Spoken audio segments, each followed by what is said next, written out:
What is up, everyone? Please take a second and hit that like button. The more likes that we get in a short period of time, the more people the algorithm will bring into the chat to come hang out with us and see what's going on.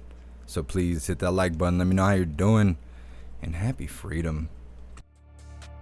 How is everyone doing today? As you can hear, I'm probably not sounding any better than I have all week. I feel like I'll never not be sick again. Cold sweats for 9 days, stuffy nose for 3 days, starving for 14 days. I've lost 9 pounds since last Saturday. Will I ever recover? Only God knows. All right. Just a moment while I read through everything.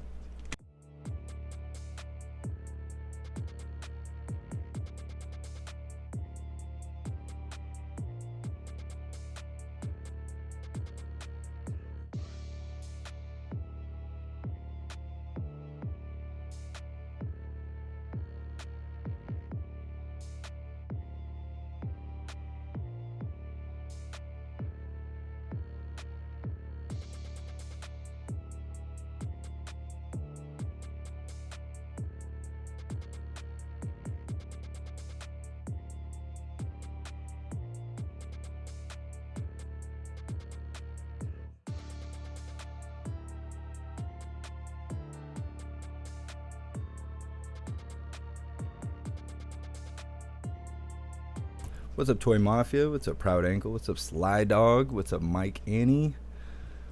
And Ty. What's up, Matthew? What's up, Laura? What's up, MT Coiner? What's up, Adrian? What's up, Glimmer of Freak? What's up, OGBT? Riot streams coming soon. Oh, yeah. So, any kind of violent streams and stuff will not be shown on YouTube. It is against YouTube community guidelines, so you better go ahead and get yourself an account over on Odyssey, Rumble, or at jeffmaclive.com, because we can't show this stuff on YouTube. What's up, Sawdog?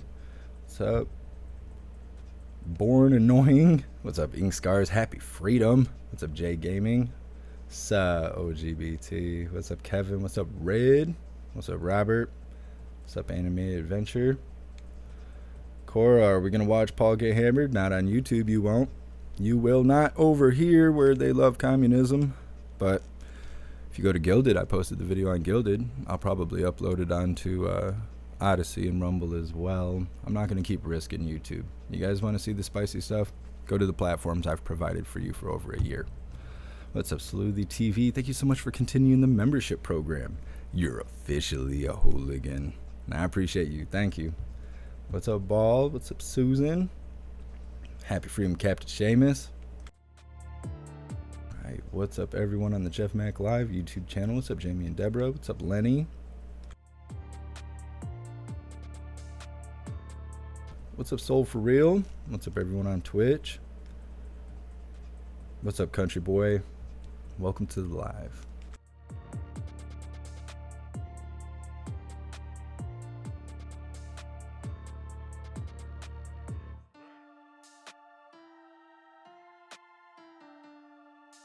What's up, everyone on Odyssey? What's up, Cerebrus? What's up, Red? Red, you're omnipresent.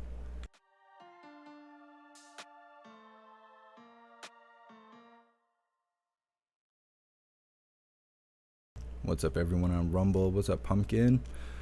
What's up, Janet Steve? What's up, Drew? Happy Freedom, Hooligans. Happy Freedom, Hooligan. Ooh, I sound terrible.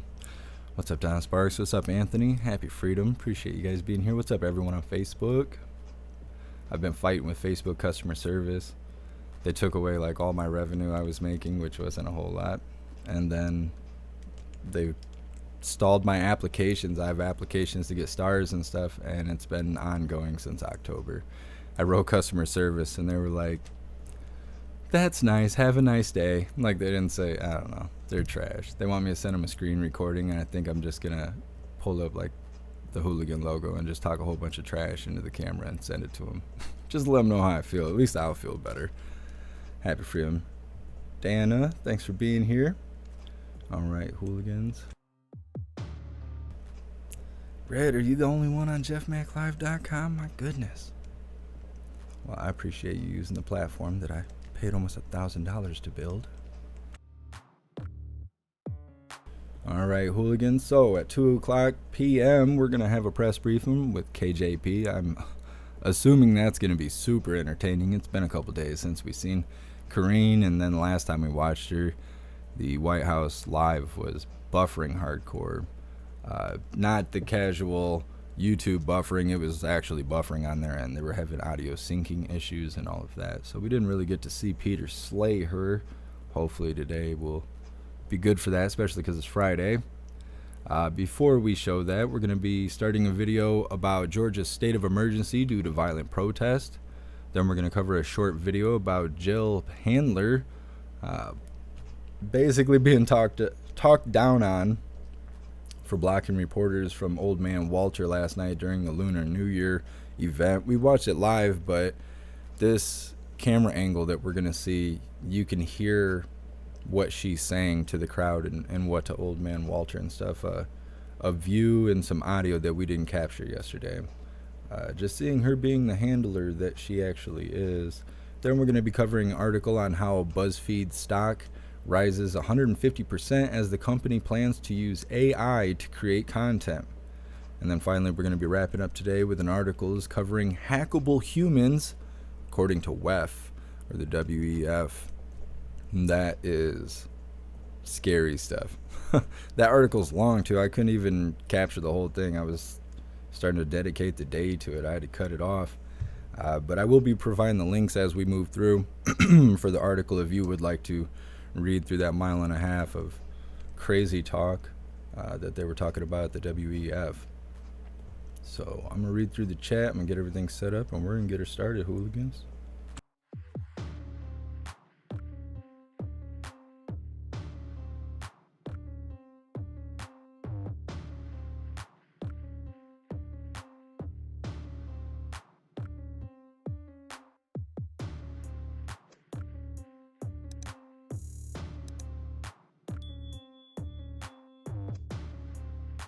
Thank you so much, Snooks, for gifting 10 memberships over on YouTube. I appreciate you. Thank you so much for everything you do, Snooks.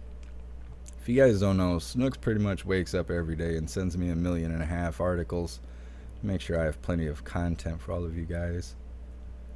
I really appreciate you, Snooks. You make things run smoothly. Holy happy freedom, you hooligans. I see everybody tagging my name. You guys are so awesome. I always feel better once I get here. Thank you so much, Andrew, for continuing the membership program for 14 months. You're officially a hooligan. Now, I appreciate you. Thank you. Let's see. What's up, IP4? Happy freedom. Let's see. Ink Scars. I plan on just uploading the video. I jack the video. Anytime I see videos like that, I just pull it. I have apps and stuff to where I can do that. I've already posted it in Gilded. I will upload it to Odyssey and Rumble since you guys are so interested. It is a very short video. All you're seeing is some strange stuff when you do go see it, or if you're in Gilded and you can watch it right now, because I posted it in the general chat. Maybe I'll post it somewhere else so it doesn't get buried. Cora, I don't care if Oreo's showing on his channel. If he wants to kick the bucket, that's on him. I'm not going to do this. I've been doing this a long time. I'm not going to keep risking it. And you guys aren't going to sway me with that. Go to Odyssey, Rumble, or jeffmaclive.com, where I've provided free speech platforms. You're not going to be able to sway me. I've already put the work in. Come on, man. Come on, man. Yeah, right. Anyways, when you do watch the video from the Pelosi encounter with Mr. Hammer, it's a couple interesting things to look at. You can see that Pelosi's holding a drink. It's not really clear who opened the door. It's almost as if the door opened automatically on its own, as if it's automated. And then you can hear Pelosi snoring on the floor after he gets a good whacking, and that's pretty humorous, but yeah. Thank you so much, Kevin, for continuing the membership program for 25 months. You're officially a hooligan, and I appreciate you. Thank you.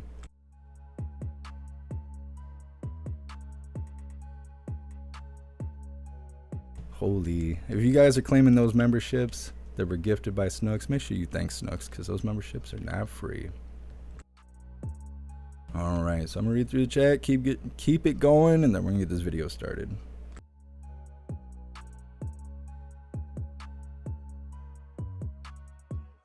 Red, you're absolutely right. If you guys want to see riots tonight, you guys have to join Gilded. That way you will receive notifications for when we go live.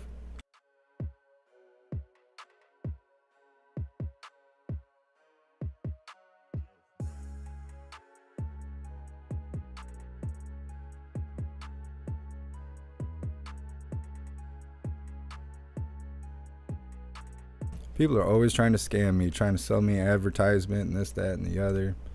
Stupid. I wish people would stop or come to my front door so I could let them know how I really feel.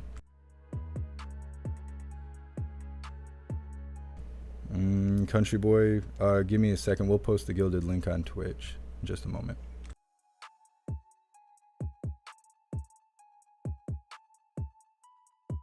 What's up, Jonathan? You're just in time. Red, 9 pounds. Yeah, I weighed 198 last Saturday, and then I hopped on the scale yesterday, and I weigh 189 right now. And I haven't weighed that since I was like in my 20s. I don't know what's going on. I can't stop the weight loss now. I'm not sure exactly what's happening.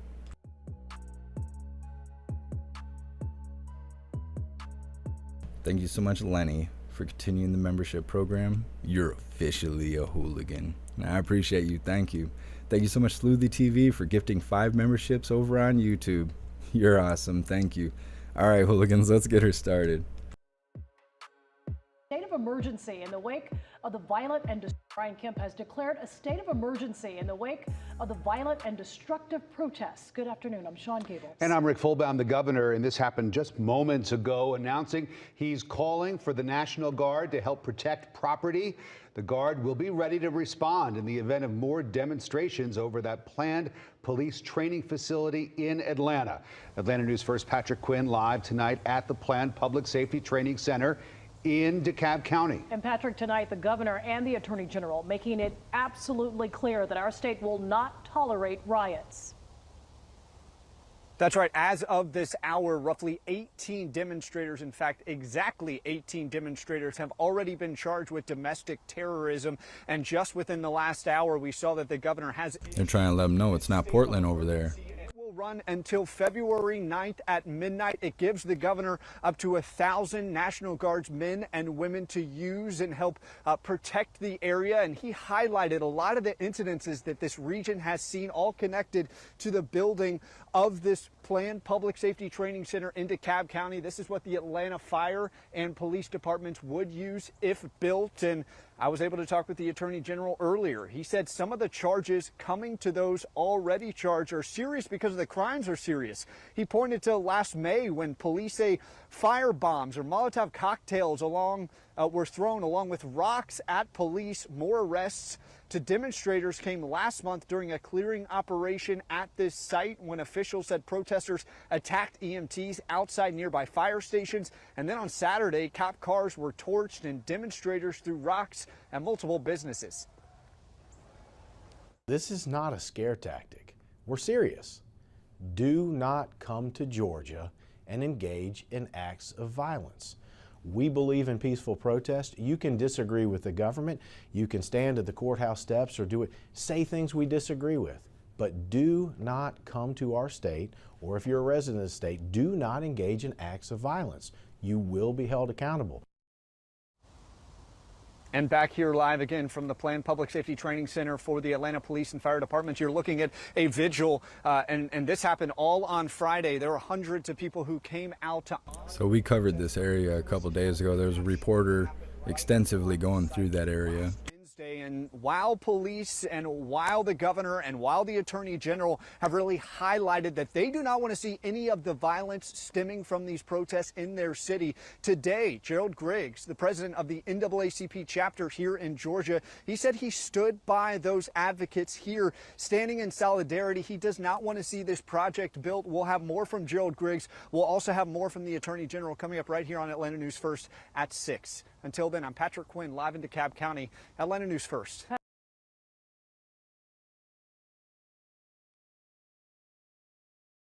I like they always switch to that DeSantis video. It's getting so much heat right now. Thank you so much, Lenny, for gifting 10 memberships over on YouTube. I appreciate you. Thank you. If you guys are claiming those gifted memberships, they are not free. So make sure you guys are thanking all those really swell hooligans that are gifting those out. You guys are amazing. Thank you. So they're expecting protests and riots. I kind of 50-50 on it. We've seen call to action a lot. We've seen lots of threats. I feel like most of the time it doesn't even come true. But we will see. They don't have the normal formula for protests and riots. You know, it's usually race-based. In this case, they can't really pull that card because everyone is of the same dissent. I don't even know what's politically correct to say anymore. But either way, there's that expectation, so I will be keeping an eye out. But again, I'm not gonna keep sticking my YouTube channel out there going against community guidelines. It's not my fault. It's not my rules. Yes, there's other channels that will risk it all, but you know, for a bunch of people who are against abortion, it's kind of crazy you're willing to let me abort my channel to see something that you could watch on any platform that I've provided with free speech, you know. But no, you would rather me abort my channel. And I don't understand that. So I'm no longer gonna comply with group gang mentality or any of that. Spicy stuff will be shown on the free speech platforms. Anybody that's mad, you know what to do. So we're gonna be moving forward.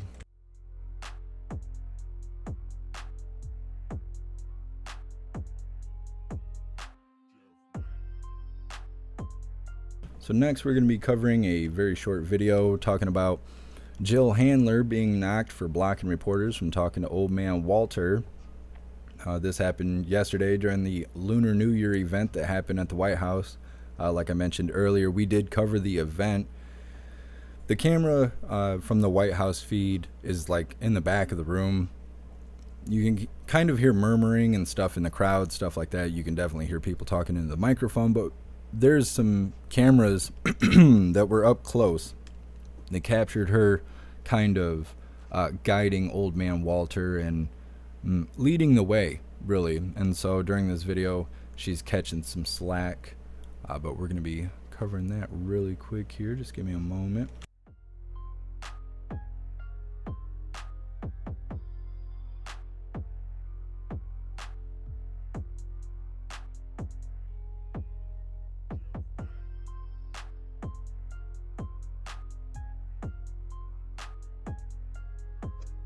All right, hooligans, I'm going to read through the chat really quick, make sure everybody's being taken care of. While I'm doing that, if you're ready to go, drop some ones or some coffee emojis in the chat to let me know that you are ready to move forward. Thank you so much, Cornish, for continuing the membership program for 26 months. You're officially a hooligan. I appreciate you. Thank you.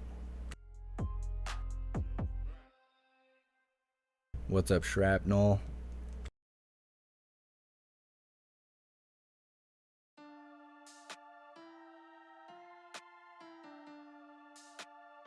So a lot of this is talky talk and opinions and whatnot, but they do cut deep into Jill Handler, and they do show a side of yesterday's event that we did not capture. And it's, if anything, it's more proof that she really is just the handler. Because old man Walter, the senile fool, just stumbling and bumbling around. We've seen it so many times. We know what's going on, but this just feels right in the pocket. She is Jill Handler. Doug Collins, former U.S. Congressman, former ranking member of the Judiciary Committee, host of the Doug Collins podcast. Doug, now we had three people under scrutiny. Should we get a special prosecutor for Mike Pence, even though one document's only been found?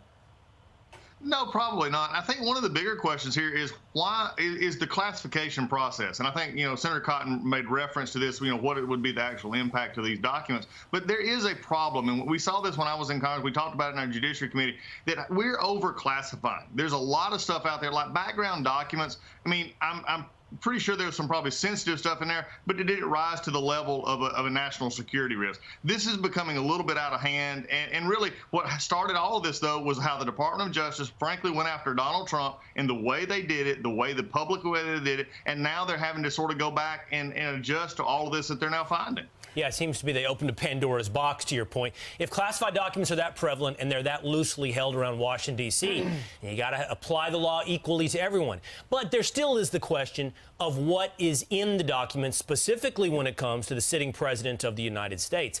And that's a question, Doug, that we can't get an answer to, and the First Lady is ensuring that the question doesn't really make its way to Joe Biden. Take a look at this really quickly. No, I got it. Thank you. You're going to dance? Yeah, no, you're going to come up with No, but I would love that costume. Come on up, Joe. No, you're not going to dance, believe me. We don't want to ruin the evening. Shielding him from dancing, shielding him from reporters. Yeah, it's really interesting here, and this has really gotten concerning because nobody, frankly, in all fairness to the First Lady, nobody elected her to answer questions for the president on issues that the press may have questions on. Now, they may not like the questions, they may not like the answers, but this is what his job is to answer these questions and to be a part of the process of people understanding. Really, what we've got to get into, again, in this classified document area is remember that we're talking about the top level. So you guys can see, she leads the way. Old man Walter didn't know what was going on. He's like, hey, I want to dance. Let's dance. He don't know what's going on. This has to be something now that we really take a look at. But really, I would rather prefer Joe Biden not shielding the president from questions because I want to know if the president can actually answer the questions. We wanted to get your reaction to what's happening in your state. The governor, Brian Kemp of Georgia, has declared a state of emergency. He's deployed the National Guard because of all the violent protests over that proposed Atlanta police training facility led to that shootout. What's your reaction there, and what are your residents saying? Well, I'm proud of the governor. I'm glad he took an action. And again, we got some more issues coming out with this Memphis tape coming out tonight. But he's taken action to say, look, you can protest all you want. You can shout, you can scream, you can talk, you can do whatever you want to. But damaging property, damaging people, hurting our city is not going to happen. So I'm glad he actually took this action. And hopefully they'll see that Georgia's not a place you go. If you want a peaceful protest, fine. You want to do something else, not the place to come. So, Doug, the thing is, evidently, if you saw those police chiefs yesterday, they say it was horrendous. Everyone's bracing for the worst with 5 cops on one guy. He ends up dead a couple of days later. So having that, if this is as bad as they say, what will the reaction be? Do you have a sense of your city, of Atlanta? Well, I'm unfortunately not just at Atlanta. I'm afraid all over the country that people are taking this as an excuse not to voice their objection and to tragedy of what probably happened. But they've taken it a step further. Country boy, I posted that gilded link in Twitch. And things like that. I'm scared for that we could see it all over the country with what's being said right now. But if mayors and cities take the action early, then hopefully we can prevent some violence or even more injuries coming from it. I don't know what that action might be. I don't know what you can do prophylactically ahead of time. They're trying, even the victim's family, trying to say, hey, let's keep whatever you plan peaceful. But you have to wonder, to your point, Doug, how many vested interests out there are already planting the seeds of something much more destructive? Well, exactly. And remember, most of the ones who were arrested last week in Georgia, most of them, I think only one was actually from Georgia. This has become a rolling platoon of folks who just want to go and create anarchy wherever they go. This is something that needs to be taken care of. And I think, if the DOJ was actually looking at something nationwide, this might be an area for them to look at. Yeah, all right. And they're going to release it on a Friday night, so there could be even more protests because most people don't have to work over the weekend. All right, Hooligans, so I just noticed the White House press briefing is live right now. They did start without us because they're rude like that. I'm going to get that on the screen. We are going to play it from the beginning, so we will be a few minutes behind the actual live stream, but, we got to capture all of it, keep it in context and whatnot. So give me a second here while I switch it all over. Make sure you hit that like button. Make sure you share out these links and stuff. This will be the only actual live we're going to cover today, but after that, we have 2 more articles based on AI and the scary plans they have for us. So just give me a moment.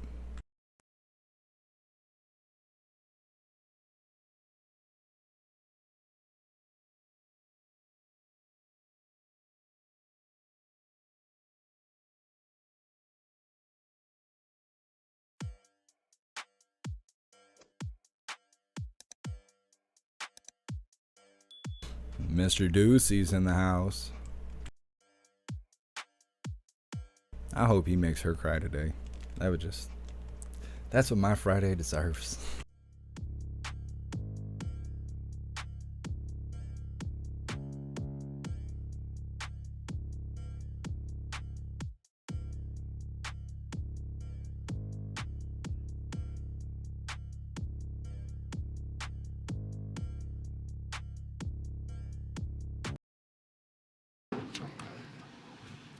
Okay.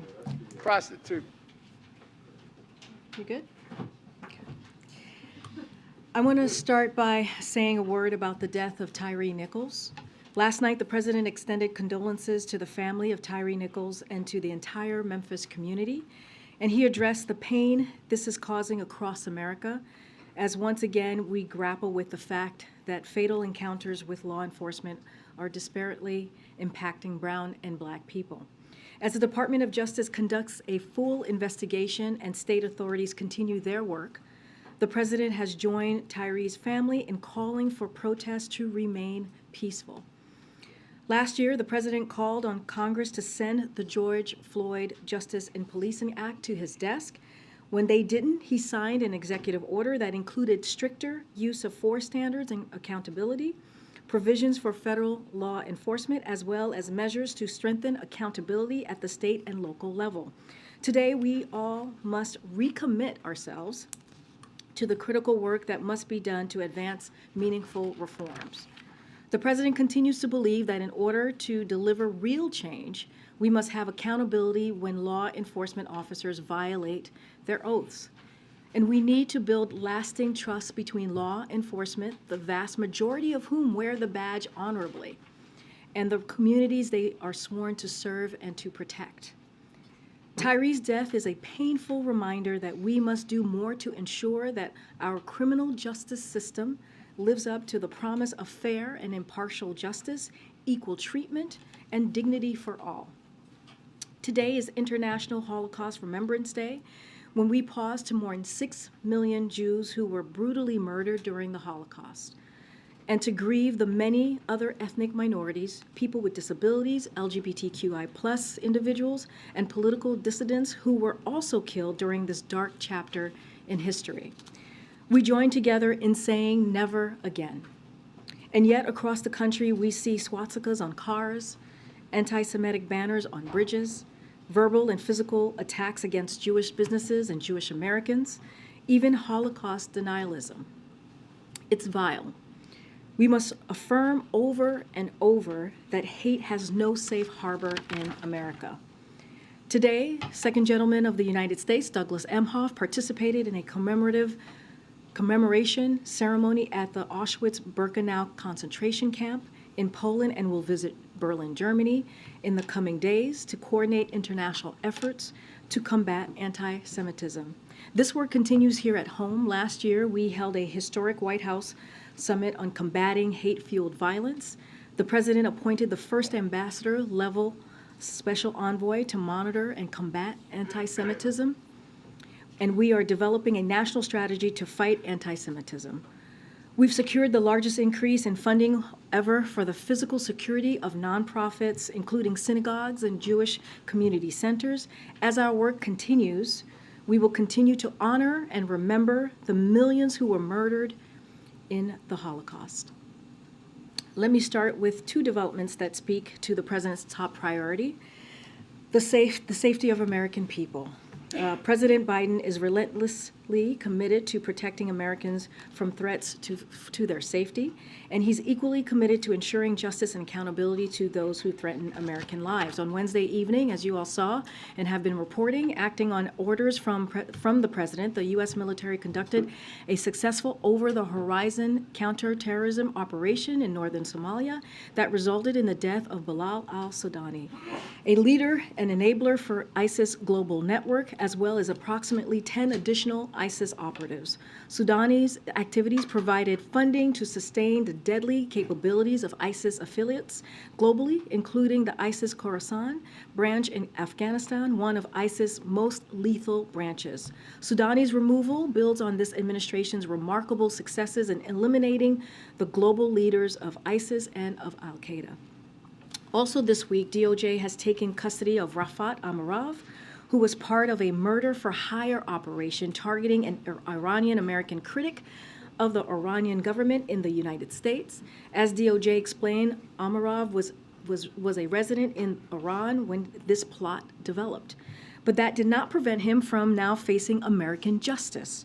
The government of Iran continues to plot the murder of dissidents and American citizens, including current and former U.S. officials. President Biden has directed use of all elements of national power to expose and disrupt these plots and to pursue those responsible. Today marks a moment to emphasize yet again our relentless commitment to protecting Americans, to holding accountable those who threaten American lives.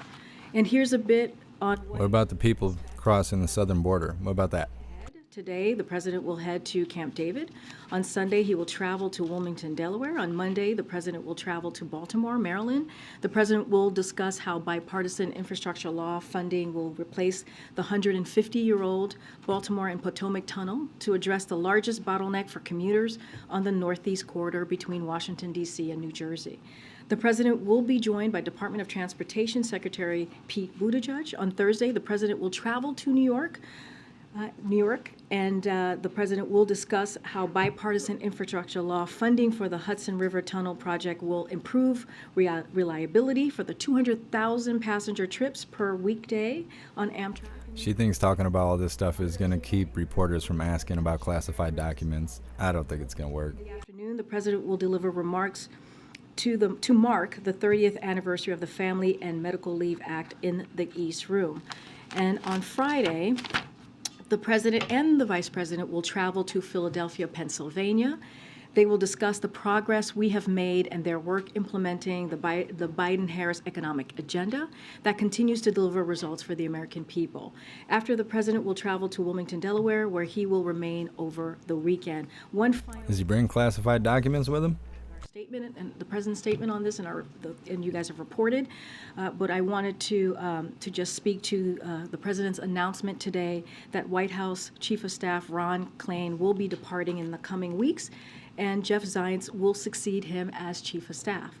You all have the statement, and you know how much Ron has been a big part of so many historical things we have accomplished. Everything she talks about is supposedly historical. Kills me. His administration, but I wanted to zero in on one important piece that we believe matters. The president said, and I quote, "And while we have accomplished an extraordinary amount, the real mark of Ron's success is that he is beloved by the team he leads here at the White House. They're going to miss him just as much as I will." If you would just indulge me for a second, because I do, again, think this is incredibly important.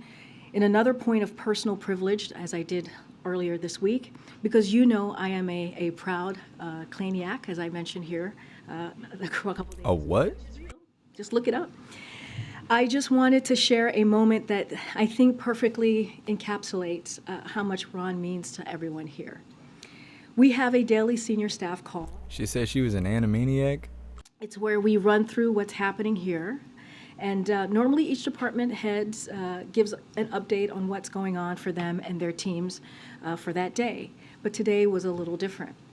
Ron started off by tearfully telling the team how proud he was to serve with them and how he was even prouder to what we accomplished together over the last 2 years. Proud Ankle says she looks like a stick of broccoli today. Own favorite Ron story.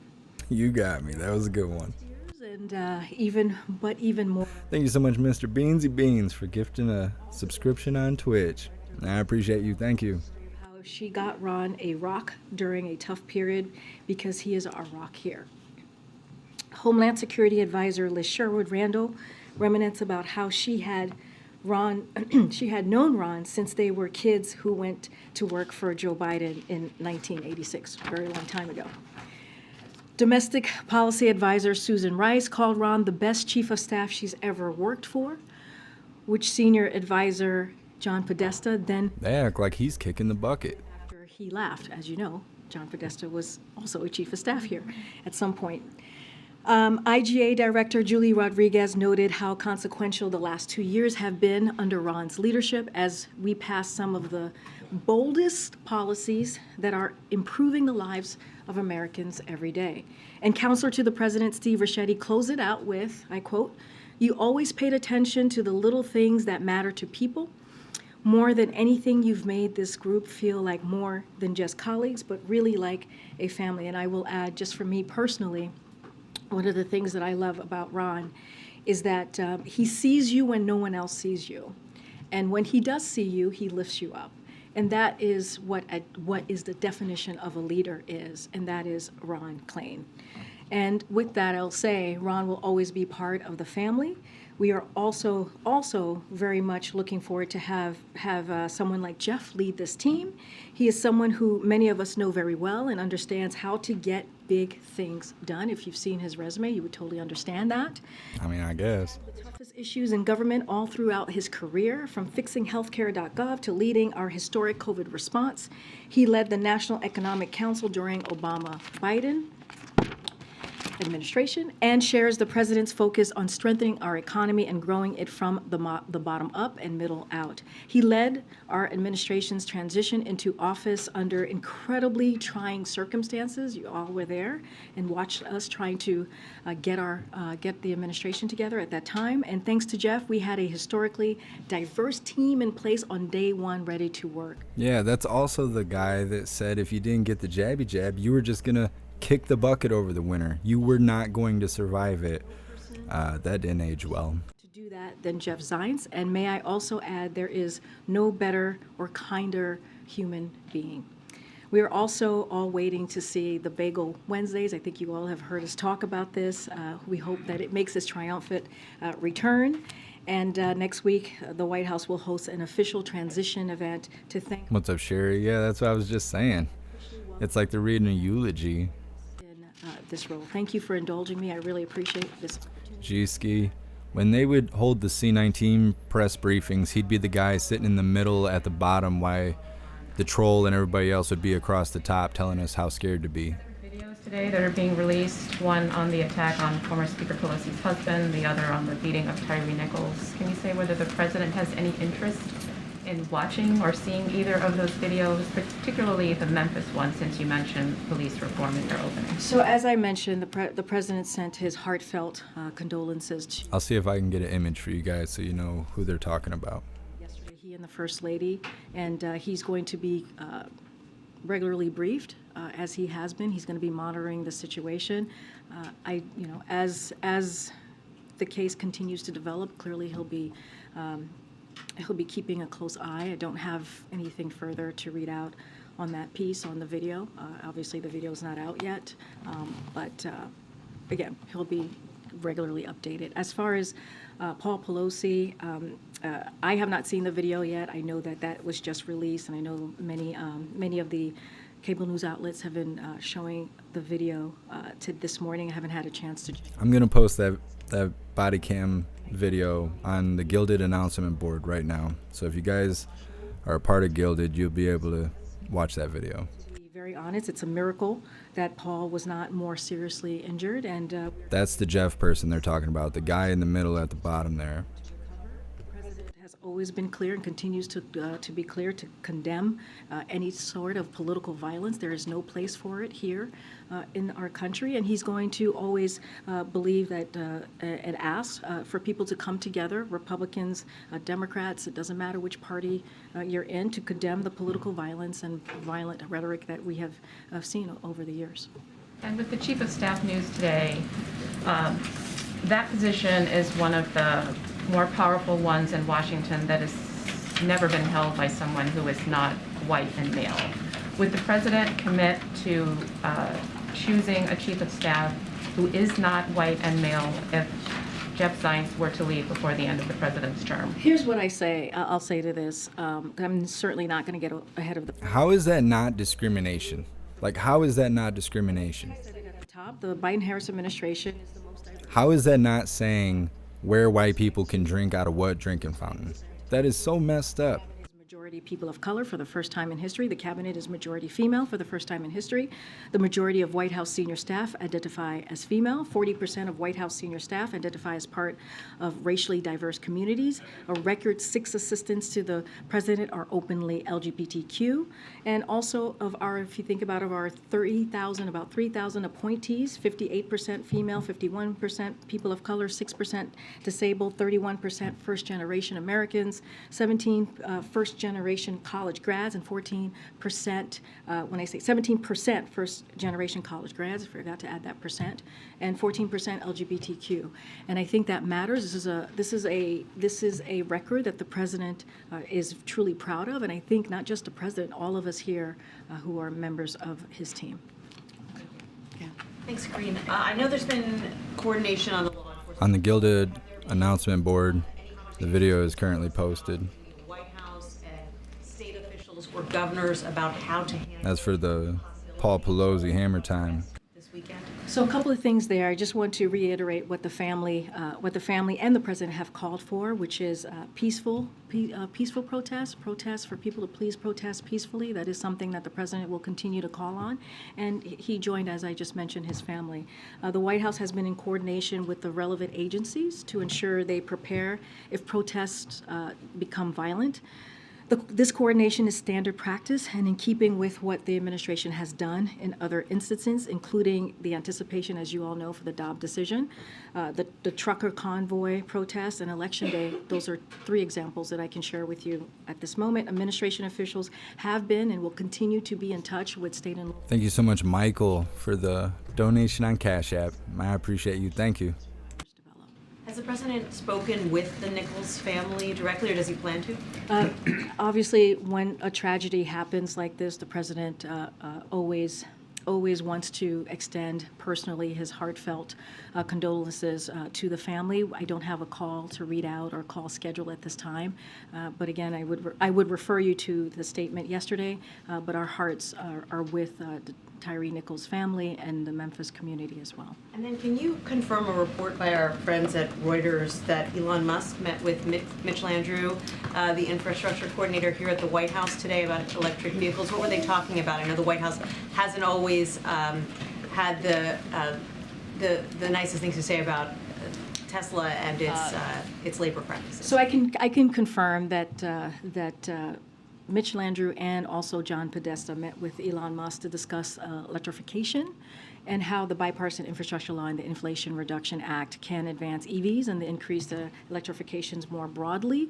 So that meeting did happen today, and so for sure I can confirm that to all of you. Are they friend or foe? The page of the relationship between this White House and Elon Musk. I will say that Peter's over there tweeting. He's like, I'm about to slay Karine. How important the president thinks the bipartisan infrastructure legislation is and how the Inflation Reduction Act is, especially as we... Happy Freedom, Kelly. Thanks for being here. And his commitment. And so I will leave it there, but I think it's important that his team, his senior members of his... Thank you so much, Betrayed by Corrupt Scumbags, for the $2 donation. I appreciate you. Thank you. On police reform, does the president regret not making it more of a top priority in his work with Congress over these last 2 years? You mentioned how he called on Congress to pass the George Floyd Act, but it didn't seem like one of his big priority legislative pushes. You know, I have to say I disagree. One of the things that the president said when he walked into the administration, the multiple crises that we've had to deal with, that the country was dealing with at the time, as obviously there was COVID, there was the economy because of COVID, there was climate change, and the other one was dealing with the racial unrest that we had seen across the country that we've all went through and many of you spoke to. And he took action when Congress was not able to get the George Floyd Policing Act done. He took action, as I just laid out. He took action by doing taking executive action and doing everything that he could with the tools that he had. So he did take. Was it a hammer? Seriously. And he's going to continue to be very vocal. He's made speeches about this over the past couple of years, and he's talked to Congress and has. You think Jill Handler writes Old Man Walter's speeches? Spoken to many times to the leaders in Congress who put forth, like Cory Booker and others who put forth that piece of legislation, and our team will continue to have those conversations. But again, by taking executive action, I think showed, and we believe showed, the president's seriousness on this. On one more topic, does the White House have any response to Meta reinstating former President Trump's accounts on Facebook and Instagram? So look, we're not going to comment on an individual Twitter account or social media accounts from here. That is the responsibility. That is something that the independent, clearly, platforms decide on. Yeah, they're really independent when the White House is constantly sending them emails saying who to censor and who not to censor. To make sure that Clearly, they're independent.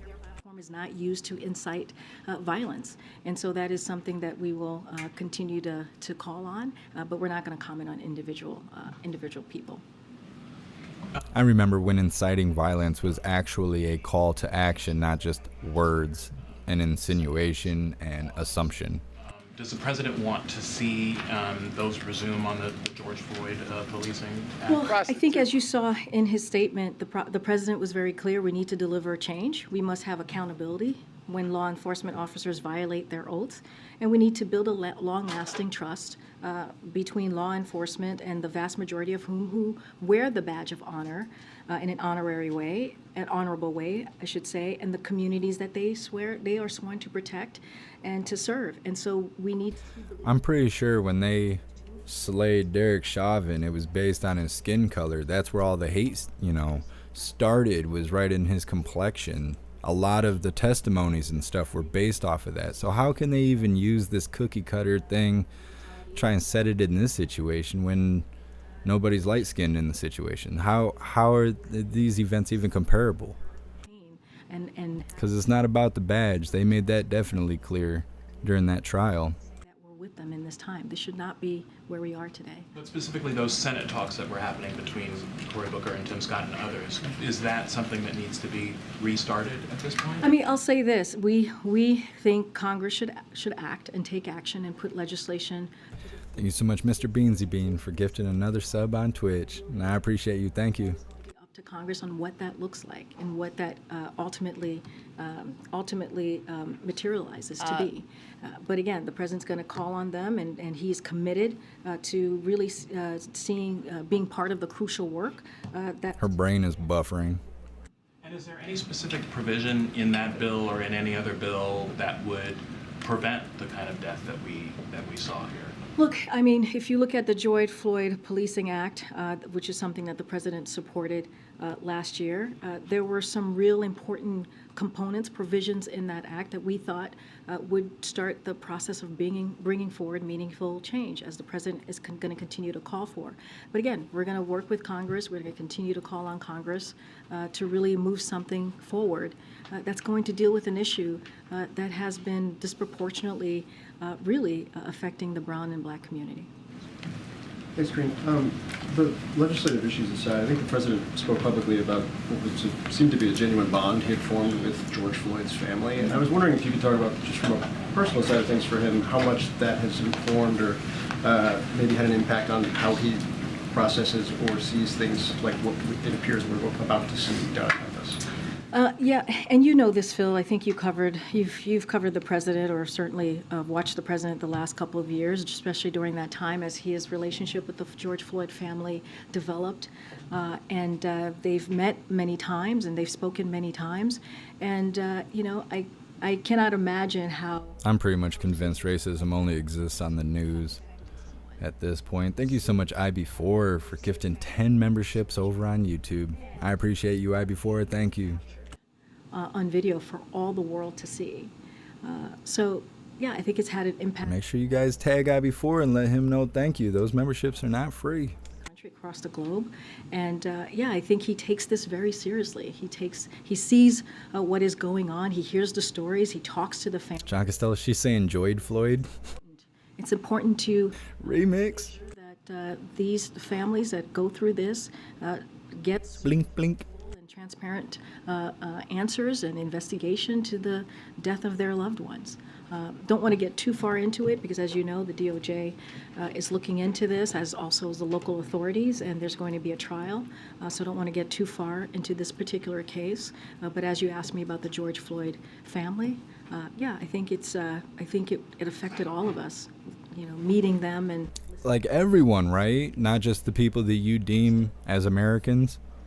I hate the way these people talk. Thank you so much, William, for that $5 donation. I appreciate you. Thank you. Is he confident that it feels like that's where things are going at this moment in time, and how will he ensure that that message continues, I guess, to be durable over the course of the next couple of days? Yeah, look, he called for peaceful protest.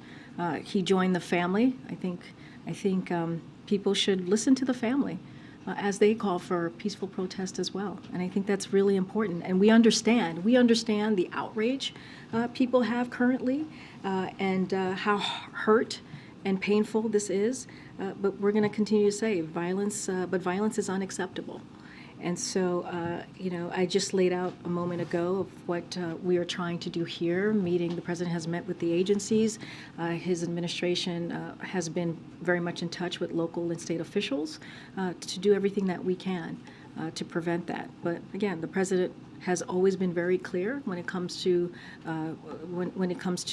violence not being the answer, and making sure that when people protest, it's peaceful.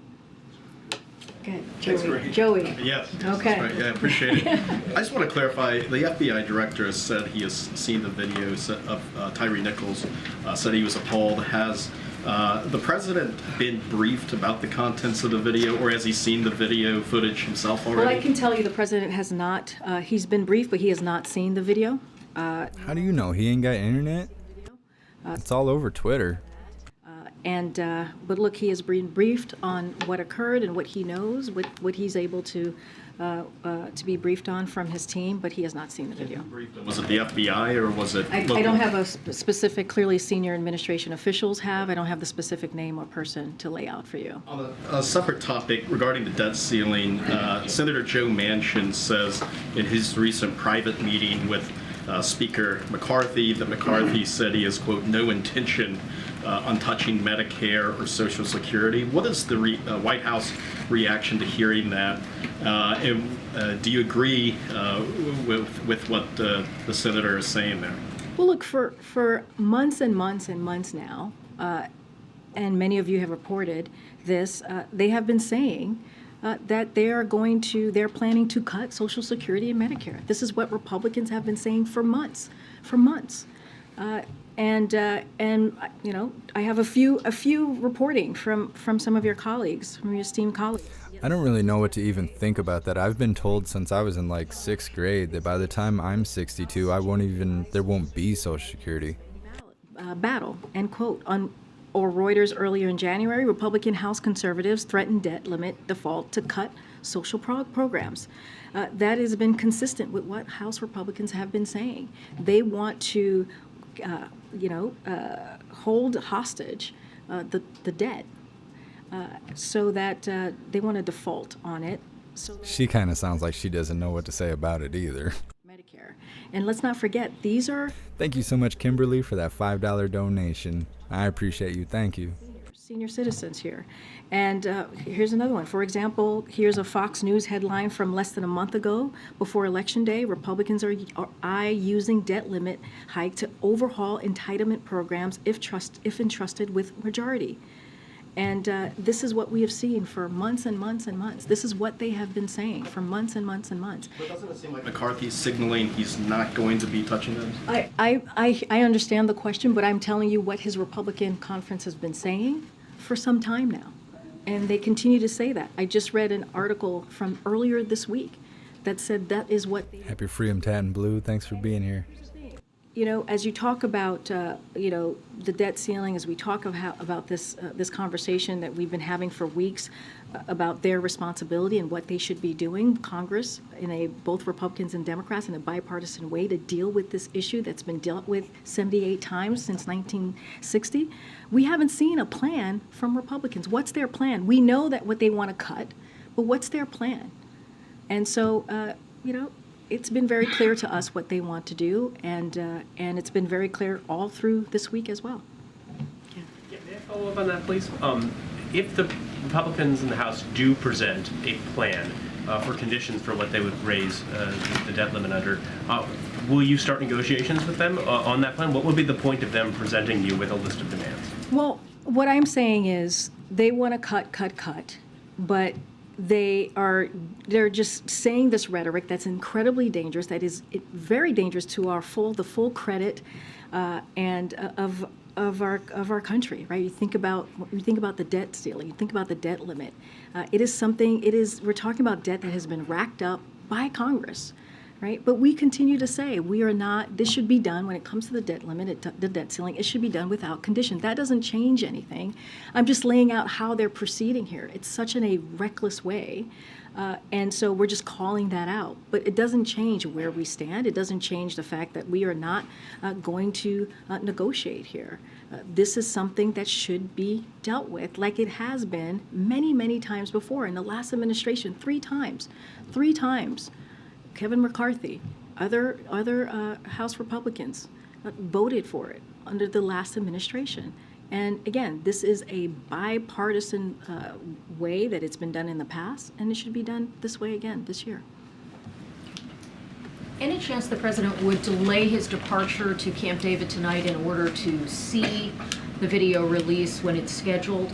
And because Camp David is one of the places where it's actually difficult for the president to immediately address the nation if there were to be a concern, do you expect that he may want to say something in a live way? He's already spoken through you and he's spoken on paper, but do you anticipate that this is the kind of circumstance where he'd want to emphasize that by appearing on camera? So I don't have any changes for you on his schedule today. I will say, like you just mentioned, you heard from him last night in clear terms and expressing his condolences to the family and the people of Memphis, and he's going to continue to call for meaningful reforms. He said that last night, and he said that many times before, and he's going to continue to call for protests to remain peaceful. I just don't have anything to share at this time on his schedule. Is there anything you can share about his plans for Camp David, since he's doing Camp David and Wilmington this weekend? Are there any meetings that are scheduled at Camp David or things that are government related this weekend? So he tends to have internal meetings, as you all know, with his team. Don't have anything to read out as well at this time, but that is something that he often does, whether it's virtually or in person, to keep abreast, especially with the next couple of hours, to certainly continue to be briefed on the situation in Memphis. And we're running out of January, and you had told us that we'd have the physical and the information about the president's physical. Any update? Look at Peter staring her right in the face. I don't have any updates on that at this time. Look, we want to blink, blink, blink, blink. As I've said, we did it back in 2021 in a very transparent way, and shared the doctor's memo to all of you for you all to review, and it was very extensive. It was again in a transparent fashion, and so we're committed to doing that. I just don't have any updates at this time. I'm going to go to the back there. Thank you, Karine. Haiti has gone through another tough week. I know you were questioned earlier this week, but we heard Helen Lalim, the UN Security Council, talk about it. Yesterday, it was the police officers who paralyzed Port-au-Prince because only one compliance cloth visible. Killed over there. Any progress, because people are begging for the United States and Canada to get involved in a respected international force on the ground. Any progress in the discussion? So, as you know, as you just mentioned, together the U.S. and Canada have taken action to provide assistance to the people of Haiti while also holding those causing this crisis accountable, including through sanctions. That is something that we have announced in the past several months. And as you saw at the NALS summit that just occurred recently in Mexico City, that coordination will continue. During their bilat, President Biden with Prime Minister Trudeau also committed to continue coordination with partners on the U.S. Security Council on the next steps to support stability to Haiti, including support to the Haitian National Police. And so that is a commitment that the president has, and we will continue again to coordinate to see what we can do. But no new forces on the ground at the moment. I don't have anything to announce or preview at this time. The other question I have, Karine, is what's happening in the Middle East and in Israel and the Palestinian territories. We saw what happened in Jenin yesterday. We were hearing that 5 people were killed in the synagogue in Jerusalem today. I know that the Secretary of State Blinken is in the area. There's a commitment to the two-state solution that's going to be reaffirmed. But does the president intend to do anything concrete towards the solution this year, for instance? So, as you know, we're aware of the reports yesterday. You just mentioned Secretary Blinken's travel. So we recognize the very real security challenges facing Israel and the Palestinian Authority. That is something that we recognize and condemn terrorist groups planning and carrying out attacks against innocent civilians. And that is something that you will continue to hear from us, and we will be consistent on that. We also regret the loss of innocent lives and injuries to civilians, and are deeply concerned by the escalating cycle of violence in the West Bank. Over the past few days, our administration has been closely engaged with the Israeli and Palestinian Authority on the recent violence and to urge de-escalation. Well, if they care so much about that, then they'll probably have no problem labeling Antifa domestic terrorists, as MTG has suggested, right? To improve the security situation in the West Bank. Palestinians and Israelis equally deserve to live safely and securely. And you'll hear that from clearly Secretary Blinken, as you just mentioned. I think the brainwashing is wearing off. To a two-state solution, and she had herself a moment there. De-escalation in the region.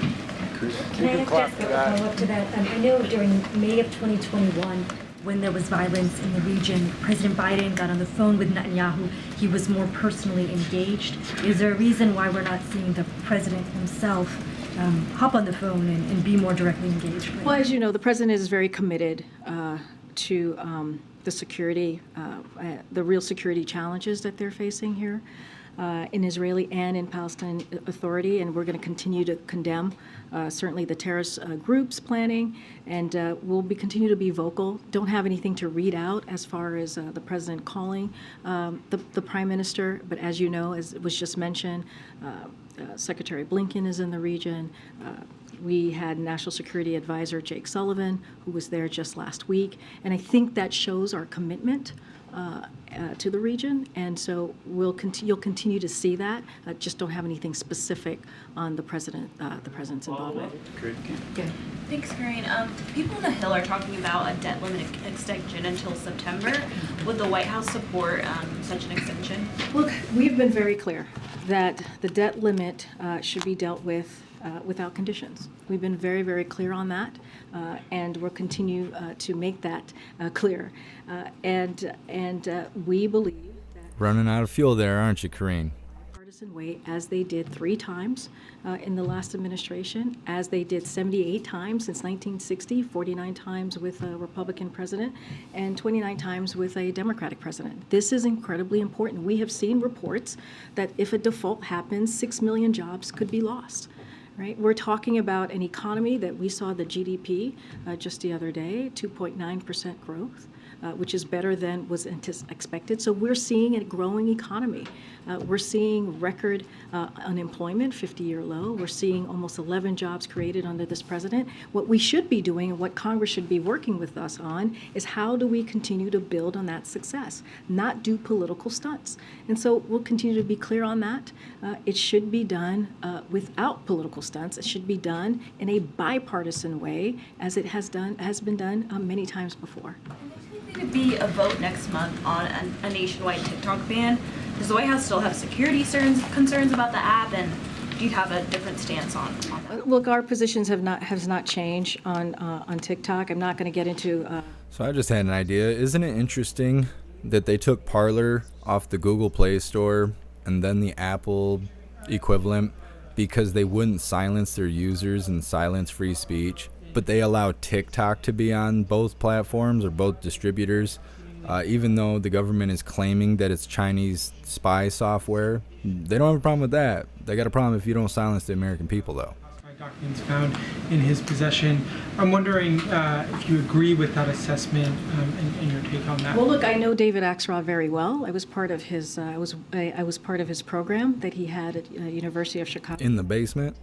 Wholeheartedly, and got to work with him during the Obama-Biden administration. He has his opinion. I'm not going to make judgments on that, and he's allowed to to share what he thinks. But I will say this, well, at least someone's allowed to share what they think. We take classified information and classified documents very seriously, and the president's team is fully cooperating with the current legal process at this time. I'm just not going to say anything more. This is not a question about the handling of classified documents. It's a question of communication. I just answered your question. I just answered your question. You're not allowed to ask any more questions, sir. I just answered your question. But I did. I did. You asked a question about whether or not you think the White House has done a good job communicating. No, but I answered the first part. I answered it in my first part, which is I know David Axelrod. He has every right to have his opinion. Super rude. For a long time, I've worked closely with him, and that's all I'm going to say. Go ahead, Karen. Is there a specific reason the president's leaving Camp David to go to Delaware just for that one night on Sunday? I don't have anything to preview about what he's going to be doing specifically. All I can tell you is that he's going to be leaving Camp David and going to Wilmington, Delaware.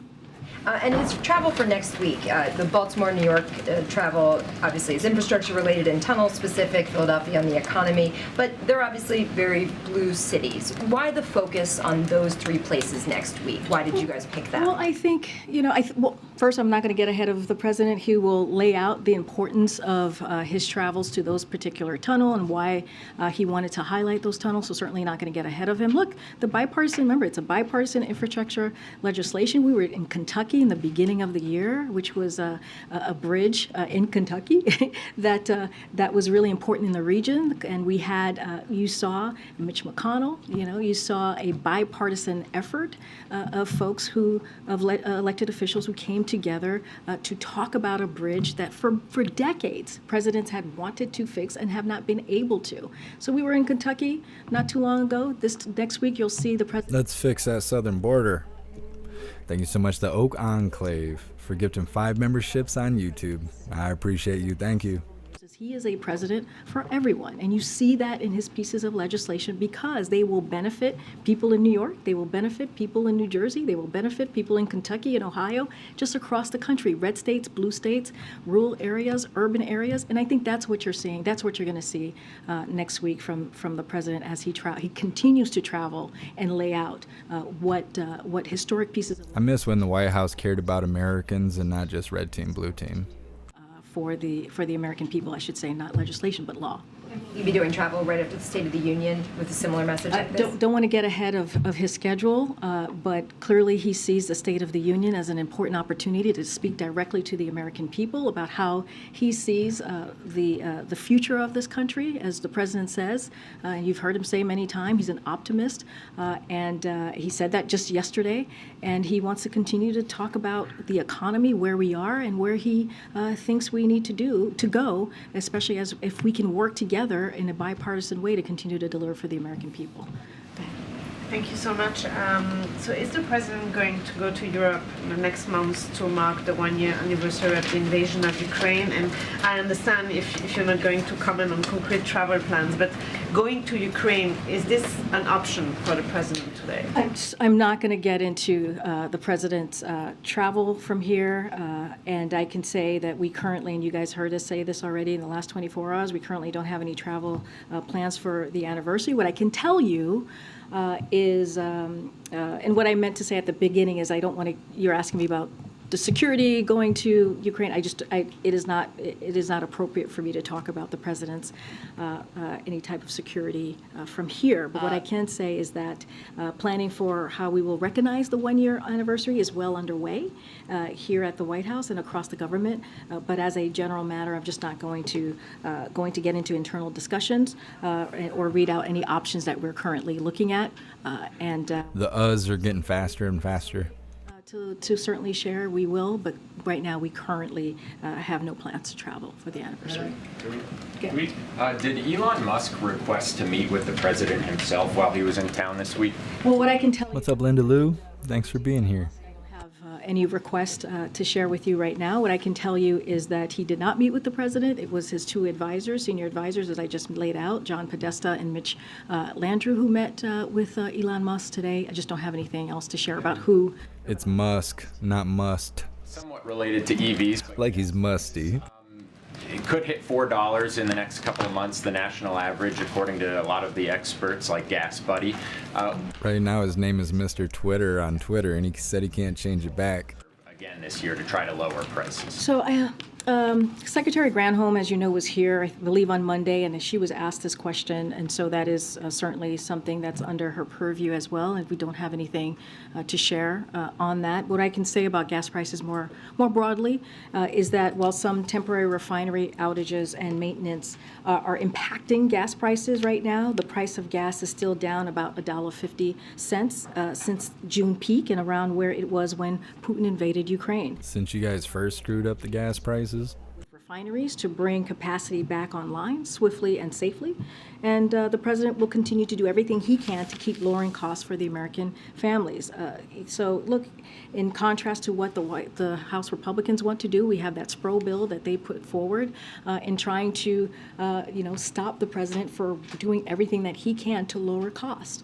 And so we're doing the opposite. We're going to continue to do the work to make sure that we tackle inflation, one of the most important economic priorities of this president, and so we'll continue to do that work. What's up, Mike? Thanks for being here. Tapping of the Spro, I just don't have anything for you at this time. Refilling it, especially now that oil prices are climbing again, could get up to 110 a barrel. When do you see the timeline for refilling it? So we had laid out the plan of how that was going to work. I don't have anything updated on that. I would refer you to the Department of Energy for any specifics to that. Great. Thank you. On Tyre Nichols, in previous police brutality cases over the past couple of years, the officers have been white. That's not the case in this case. Is the president concerned that within the culture of policing, there is a comfort with violence and an entitlement to use violence that would lead these officers to beat a man to death? I don't think they're going to agree with that. They need this white rage thing to keep moving forward. Does he feel that police may feel emboldened to do these things? And what would he do about that? So look, I mean, the president has called for meaningful reform. He's called on it very clearly and has spoken to it the last 2 years. And he wants to see real change. He wants to make sure there is accountability with law enforcement officers who violate their oaths. And he also said that we need to build that long-lasting. I think all of this is really throwing a wrench in their white rage motives. And he believes of whom wear the badge honorably, and that is important too. And those communities. What's up, Boston Patriot? Thanks for being here. To serve the community, to serve into the community that they want to protect. And so, look, we're not going to get into 30 lung man. Yeah, gas is like $3.45 or something here. Last I seen. Of folks, but what we can say is we believe that there needs to be meaningful reform, which is why the president acted and took executive action when Congress could not. I would just follow up on that. His predecessor in 2017 encouraged police officers to don't be too nice and suggested that they might hit the heads of prisoners on the tops of their patrol cars.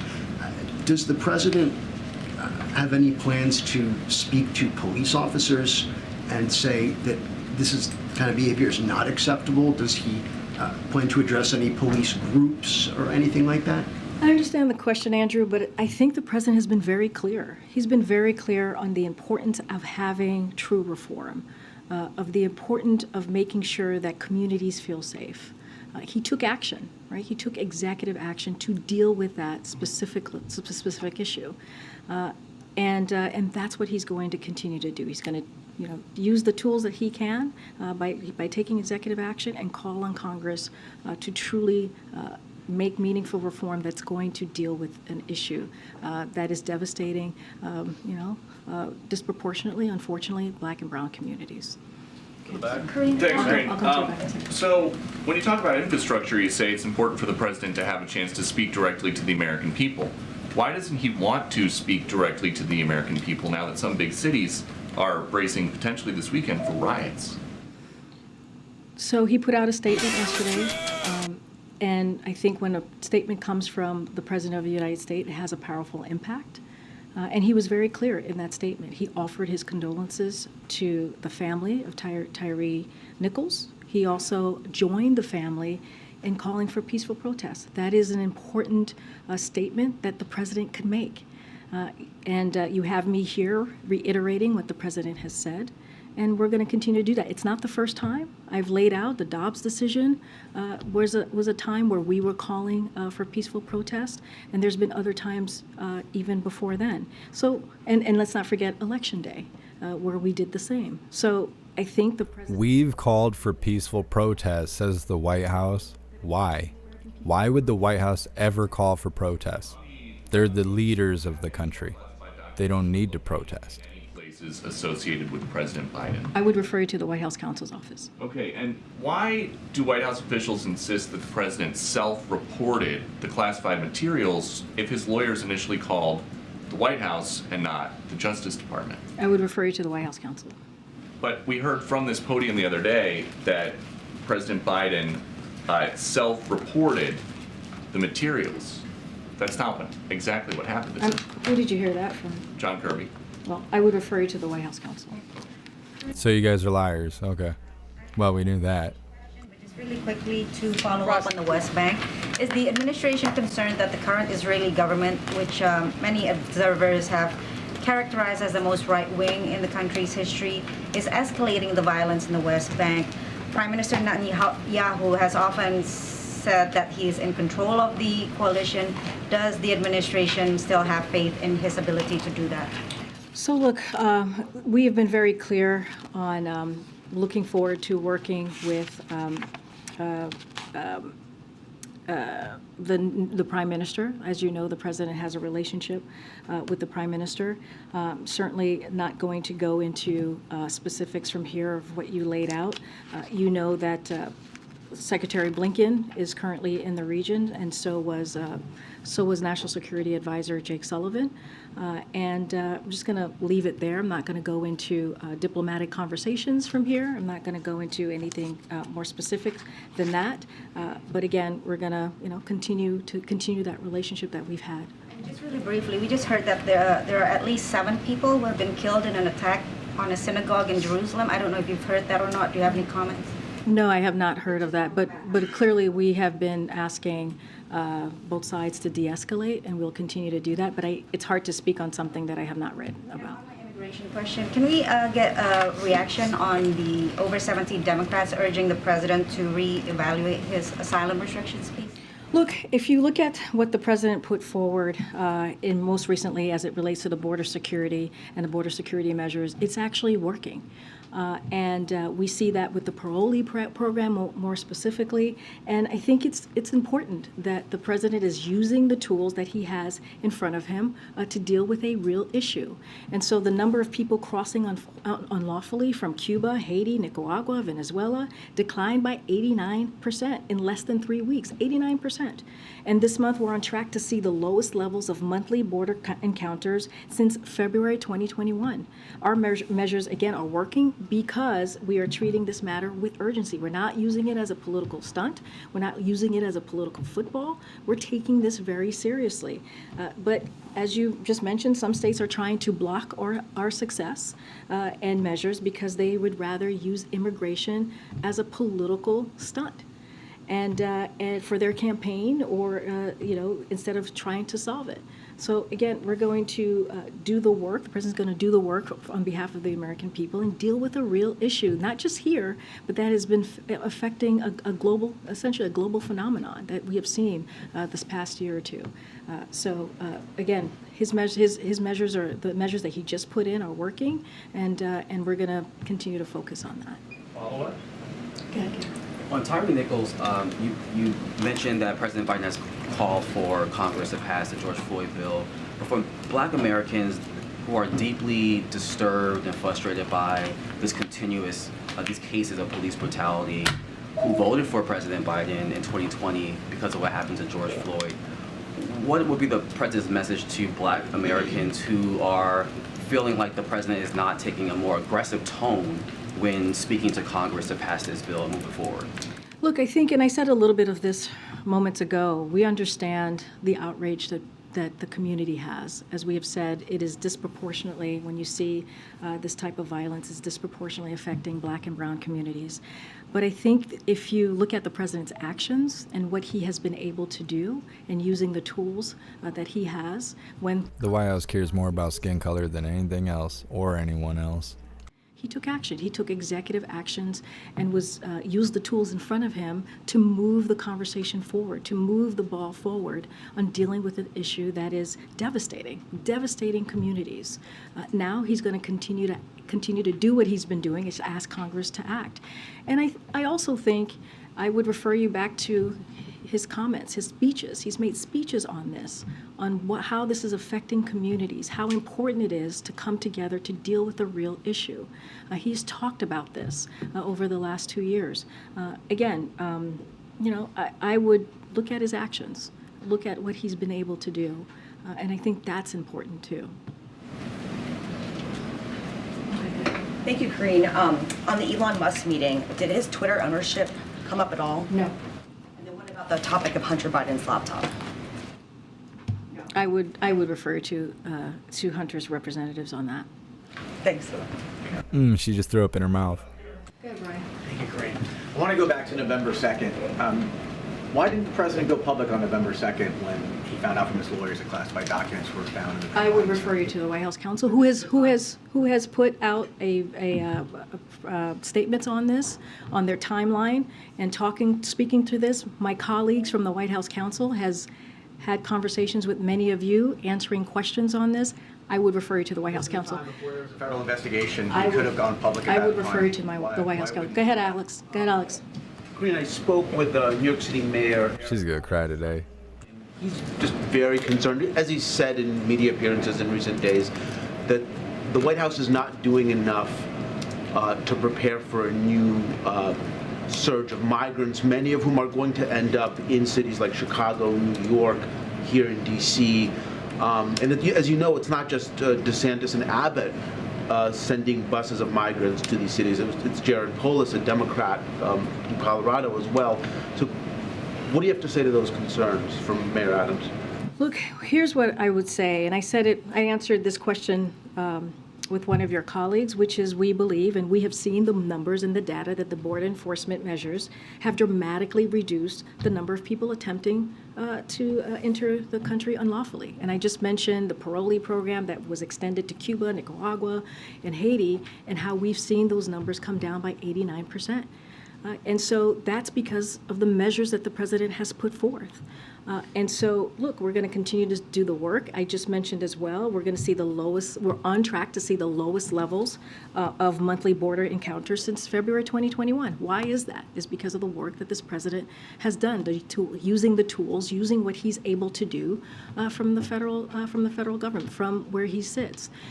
Look, when the president walked in, the very first piece of legislation that he put forth was an immigration reform bill. That's how seriously he took this.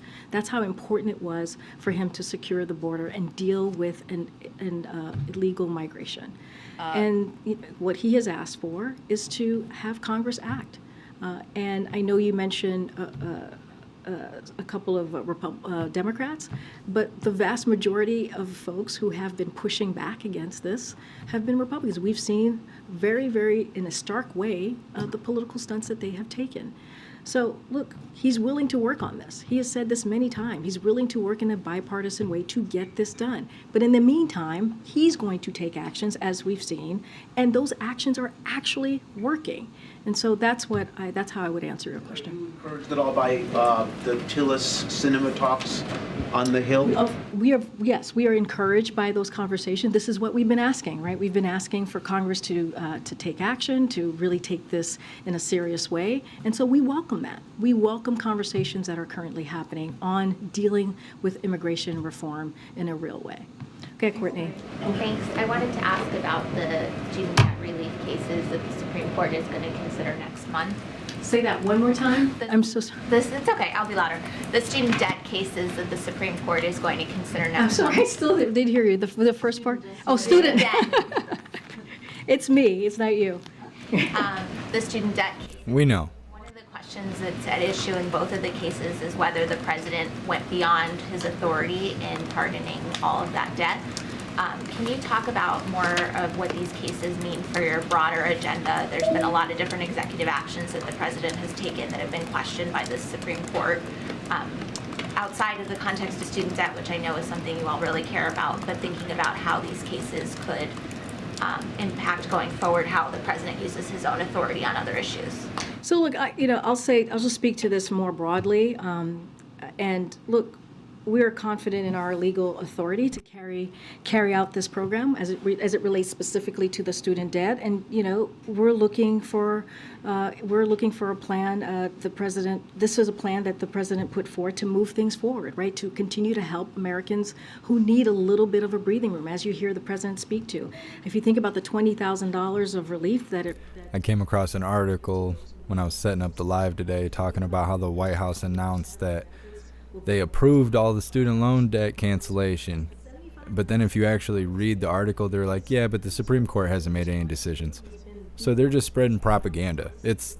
Nothing's moved at all since it's been canceled by the Supreme Court or in limbo or whatever. If you think about what the economic theory has been for the past decades, right, which is trickle-down economics. Old man Walter speech. Saying no, we do not need trickle-down economics. He is saying that we need to build an economy from the bottom up, middle out. And if you think about his plan, it is working. It is indeed working, and he always is going to take steps and use his bully pulpit to make sure that Americans have an opportunity to really not be left behind. That is so important, so that they can. You think about the student loan. HG, pay my gas. Who can buy a car, can start a family, can buy a home, and really put back into the economy because they have a little bit of extra more cash. And I think that is how we should see this. That is how we should see how the president wants to deliver for the American people. And it's not going to stop him. It's not going to stop him to continue. The Supreme Court's not going to stop him? That's just straight lies. That stuff is straight lies. As if the Supreme Court has no power. Well, that's interesting considering what happened with Roe v. Wade. Okay. Alright, hooligans, we're going to be moving forward. We're going to be covering a article on BuzzFeed stock rises 150% as the company plans to use AI to create content. Give me a second here. I'm going to post the link in the chat so you guys can follow along with me. We have this article and we have another one after this. Both of them are based on AI. For those of you that may be new here, we pretty much have been continuously covering AI and how it's taken over all of our lives, the workplace, education, all that stuff. So this is kind of a continuation on that. Just give me a second, hooligans.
Ink scars. On what subject?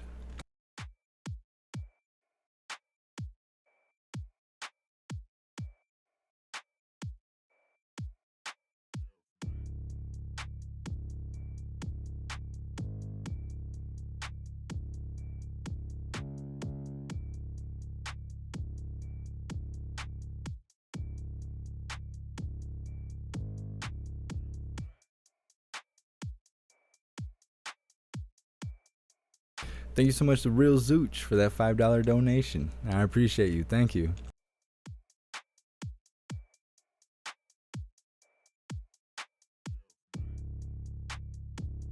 Thank you so much, Mr. Beansy Beans, for gifting another subscription on Twitch. You're awesome. Thank you.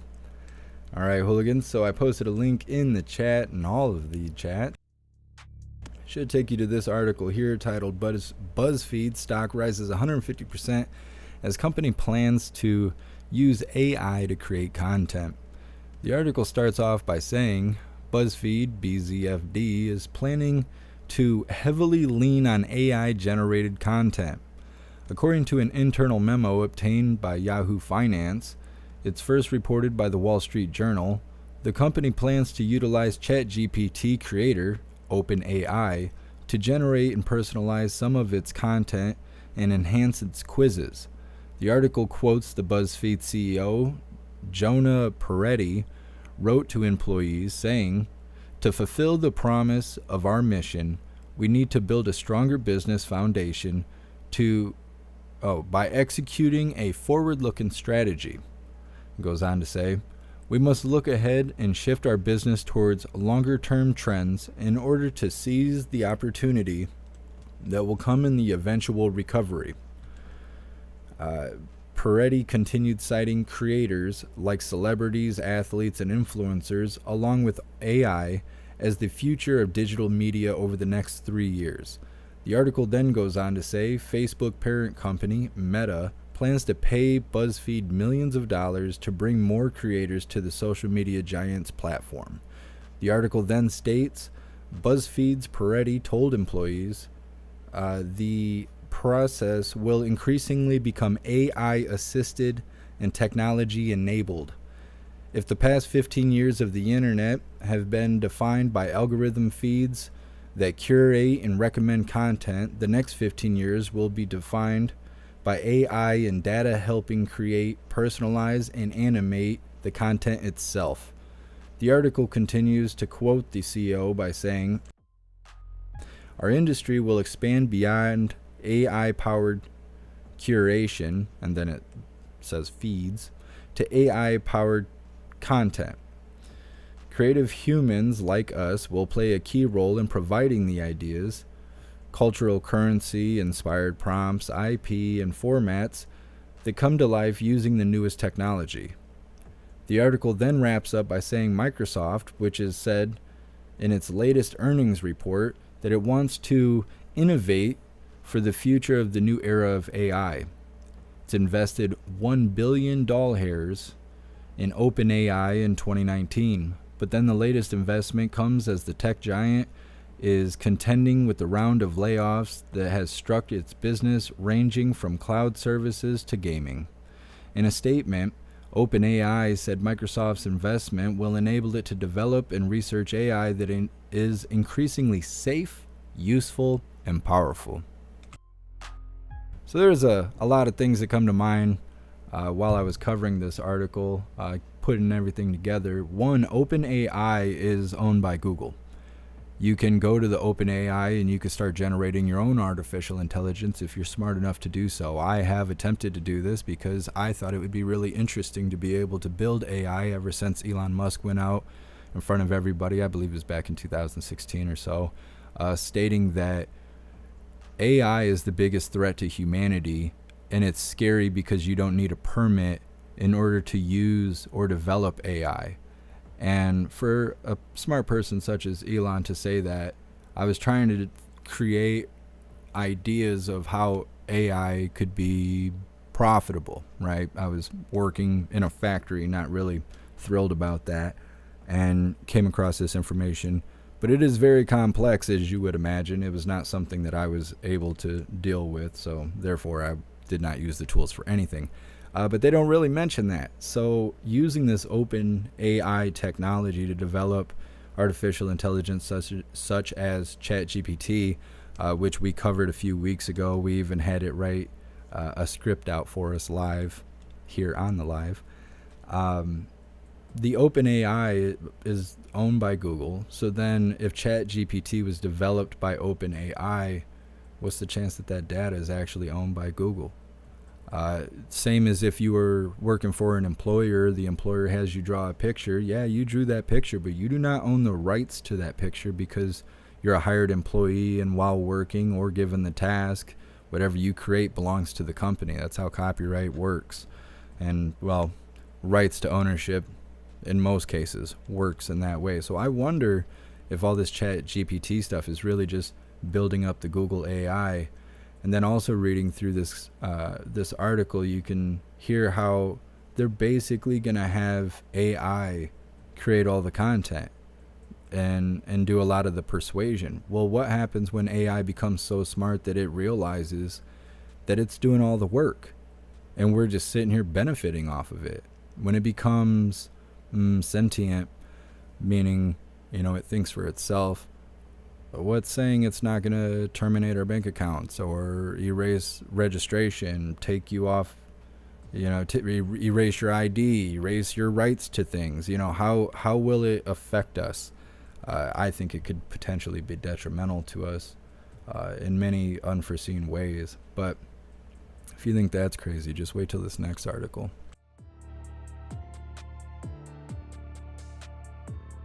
So give me a second here. I'm going to read through the chat and I'm going to drop the links to this last article. This last article is Hackable Humans.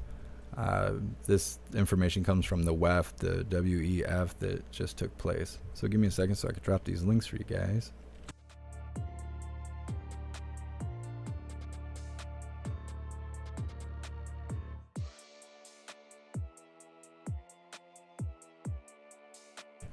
On the JeffMAC YouTube channel, if you guys want me to put slow chat on, drop a 1 in the chat.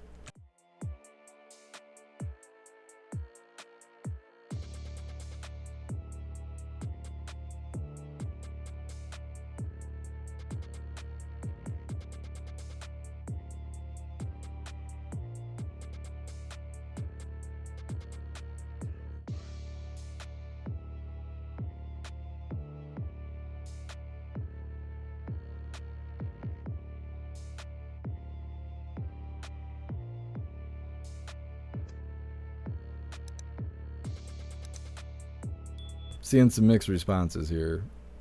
Maybe more 1s than 2s. We'll just slow it down a little bit, okay? Just a little bit. Because I want everybody to be able to participate in the conversation.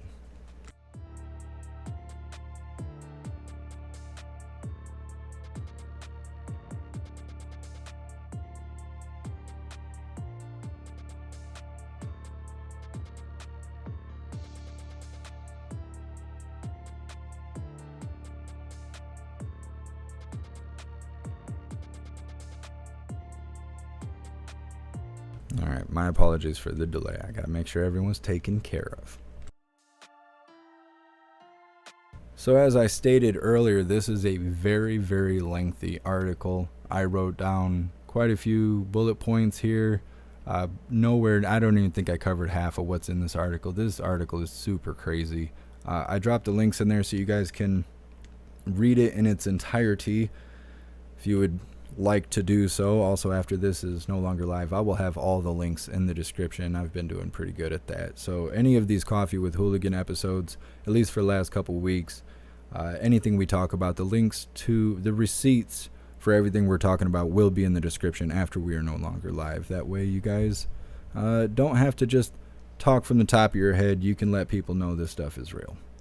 All right. So this is titled Hackable Humans at WEF, saying we can decode faces in your mind, your PIN number to your bank account. The article starts off by saying, if you thought freedom of speech was worth preserving, next comes freedom of thought, perspective. Thanks to AI and the Internet of Bodies, the IOB ecosystem, decoding the human brain is already well underway.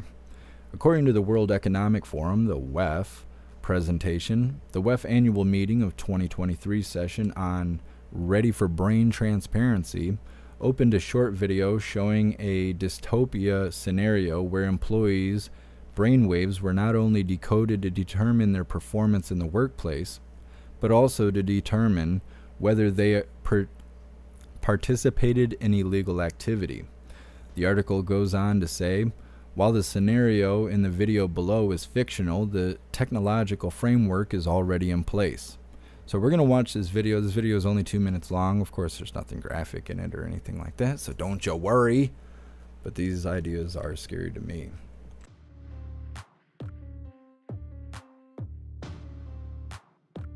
Mentally move the cursor to the left and scroll through your brain data over the past few hours. You can see your stress levels rising as the deadline to finish your memo approached, causing a peak in your beta brainwave activity right before an alert popped up, telling you to take a brain break. But what's that unusual change in your brain activity when you're asleep? It started earlier in the month. You send a text message to your doctor with a mental swipe of your cursor. Could you take a quick look at my brain data? Anything to worry about? Your mind That's disgusting. a new colleague on your team, whom you know you shouldn't be daydreaming about, given the policy against intra-office romance. But you can't help fantasizing just a little. But then you start to worry that your boss will notice your amorous feelings when she checks your brain activity and shift your attention back to the present. Checks your brain activity. When the email she sends you later that day congratulates you on your brain metrics from the past quarter, which have earned you another performance bonus. You head home jamming to the music, with your work-issued brain-sensing earbuds still in. When you arrive at work the next day, a somber cloud has fallen over the office. Along with emails, text messages, and GPS location data, the government has subpoenaed employees' brainwave data from the past year. They have compelling evidence that one of your coworkers has committed massive wire fraud. Now, they're looking for his co-conspirators. You discover they are looking for synchronized brain activity between your coworker and the people he has been working with. While you know you're innocent of any crime, you've been secretly working with him on a new startup venture. Shaking, you remove your earbuds.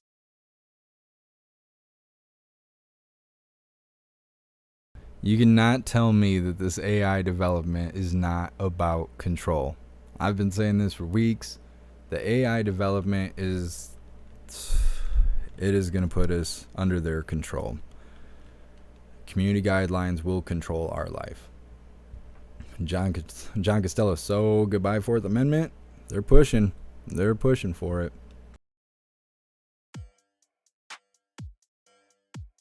So moving forward, that's just the first half of this. So then the article goes on to say artificial intelligence has enabled advances in decoding brain activity in ways we never before thought possible, said Nita at WEF during the event that happened this year. And the article then goes on to say the above video illustrates just one of the many dystopia scenarios that can occur when the human brain is no longer autonomous.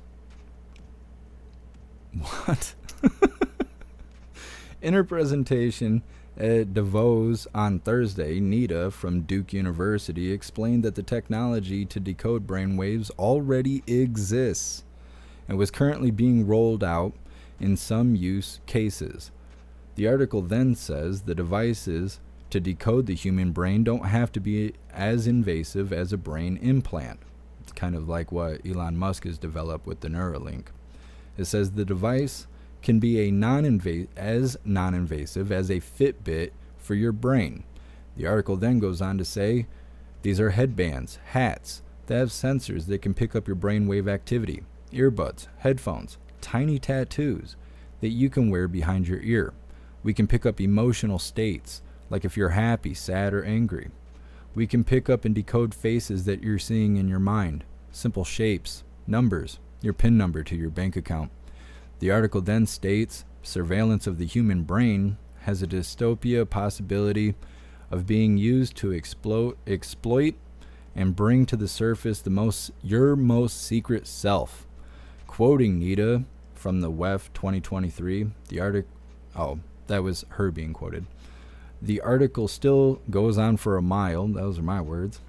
But we are going to be wrapping this up. I'm going to play this 27-second video that's also on here. There's a few more videos. There's tons and tons more to read. But I feel that this will kind of wrap up the concise idea of what all this is. Surveillance of the human brain can be powerful helpful, useful, transform the workplace, and make our lives better. It also has a dystopian possibility of being used to exploit and bring to the surface our most secret self. It threatens fundamentally what our own self-identity is in some ways, and threatens to become a tool of oppression.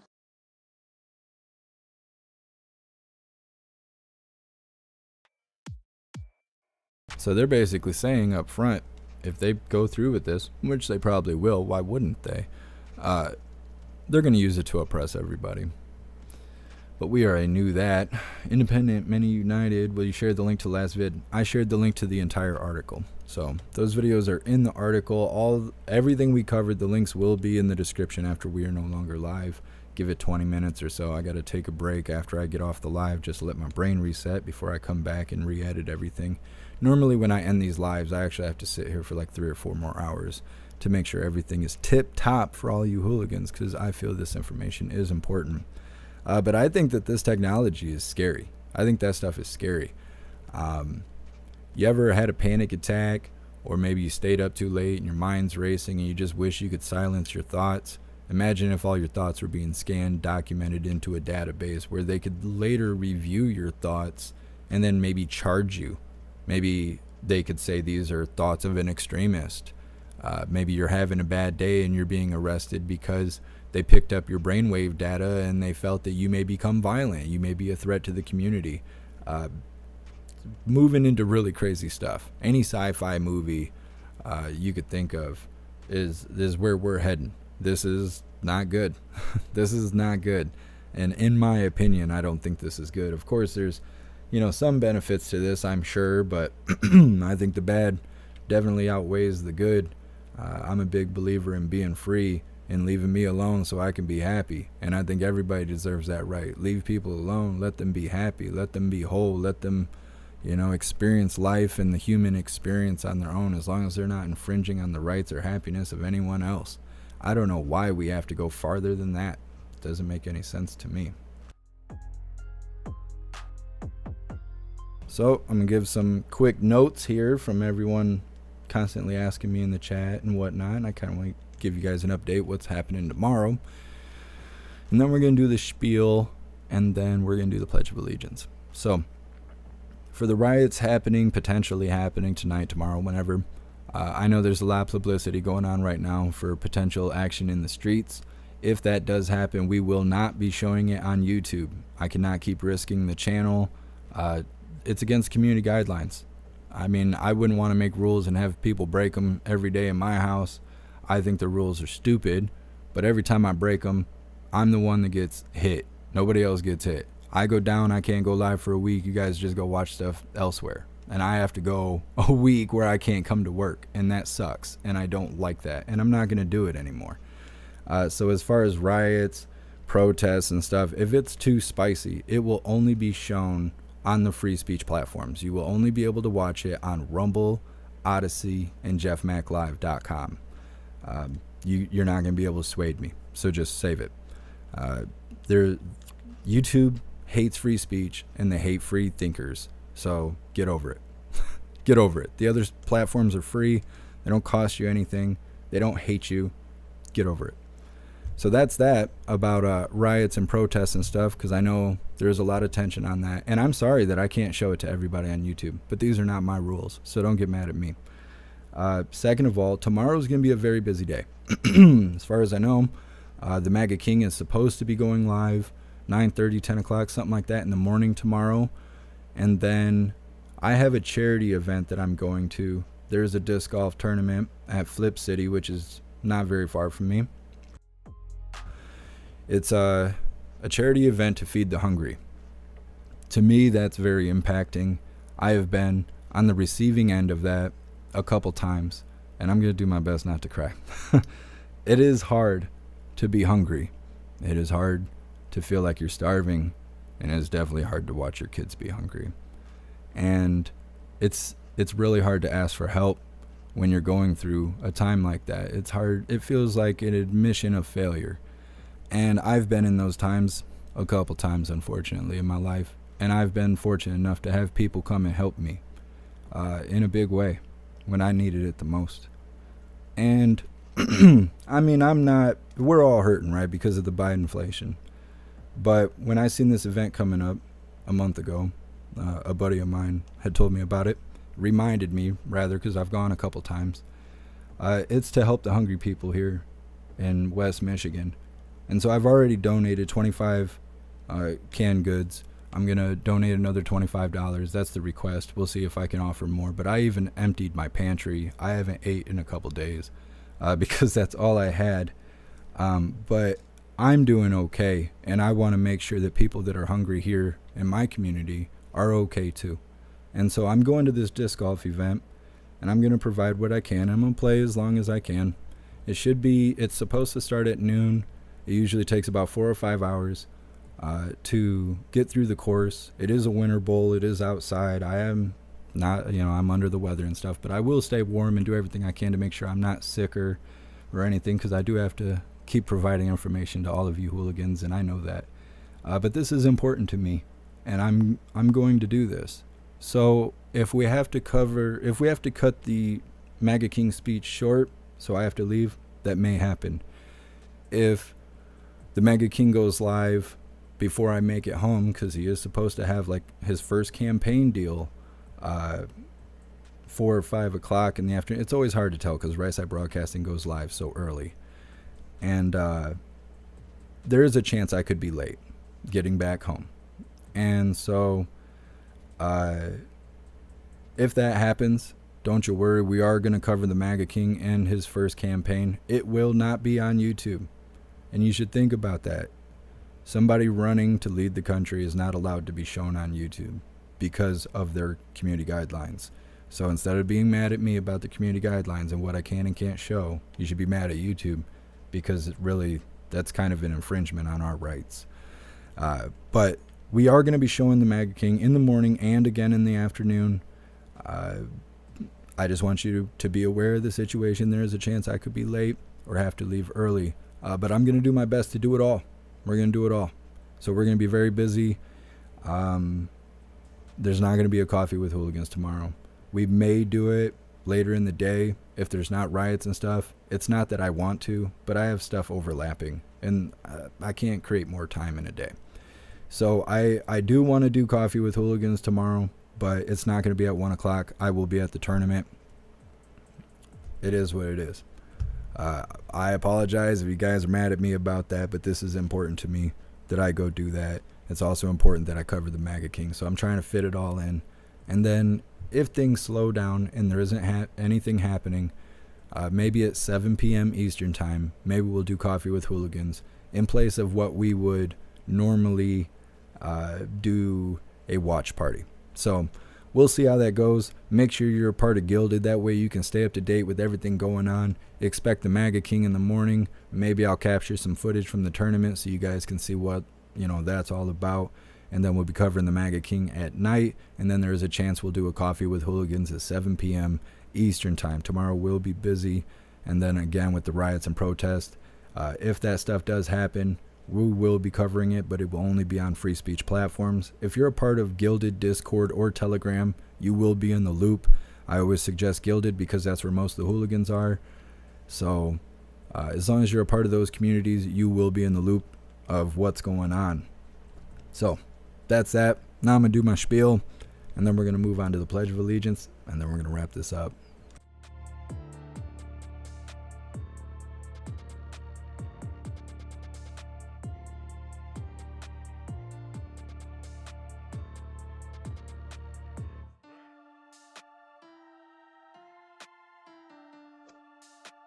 All right, hooligans, please go to jeffmaclive.com or find the link in the description. On the homepage, you can find all of my links.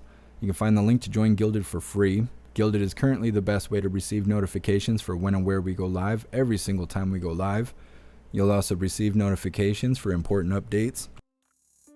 Any kind of things I think that you guys should be aware of. As long as you have the app on your phone and you're a part of the server, you'll receive notifications just like any other app. There is a news board on Gilded to keep you up to date with everything going on around the world. There's tons and tons of hooligans to hang out with and chat with all day about whatever you like. Also on the JeffMAC Live homepage, you can find links to the merch store if you would like to grab merch. We have shirts, hoodies, stickers, and everything is displayed in black and white or white and black, but if you find something you like, just click on the item to see all the colors that item comes in. Also on the JeffMAC Live homepage, you can find the links to PayPal, Cash App, Venmo, Stripe, Zelle, and Buy Me a Coffee if you would like to support what I do. There's links to an Amazon wish list if you would like to send me stuff. It's really easy to use. Anything you purchase will be sent to me directly. You don't have to seek information or anything like that. It's really easy to use. And then finally, all the links to the membership programs are also on the JeffMAC Live homepage. There is memberships for YouTube, Gilded, Discord, Odyssey, Rumble, and Twitch. So that's my spiel. Here's all the links, all these little boxes and stuff. Will take you where you need to go just by scrolling. This is basically the new link tree here. But the website is open if you would like to join jeffmaclive.com. Just check out the memberships and stuff. You'll get a profile, kind of like a private social media and a private area to view the lives and hang out in the chat where you're not being censored. Community guidelines are don't do anything illegal, don't be racist, don't incite violence, and I think that's pretty reasonable. So that's that.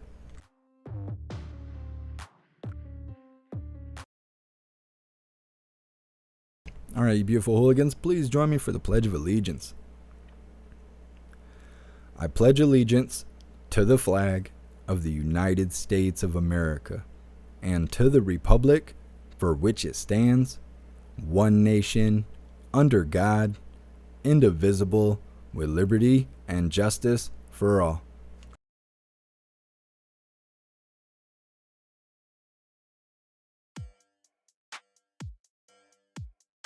All right, everyone, that's that for now. I don't think I have anything else going on today unless, there's action in the streets.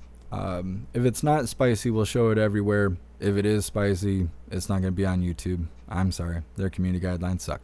But that's that. Tomorrow we're going to be busy, so expect notifications early for the MAGA King, and we'll play it from there. Join Gilded, that way you're up to date with everything going on. And yeah. So, big shout out to everyone that made donations, joined the membership program, or purchased any merch. I appreciate all of you, and I would not be able to do this without you. So thank you guys so much for all your support. I'll see you on the next live. Until then, stand tall, shine bright, and that's a wrap.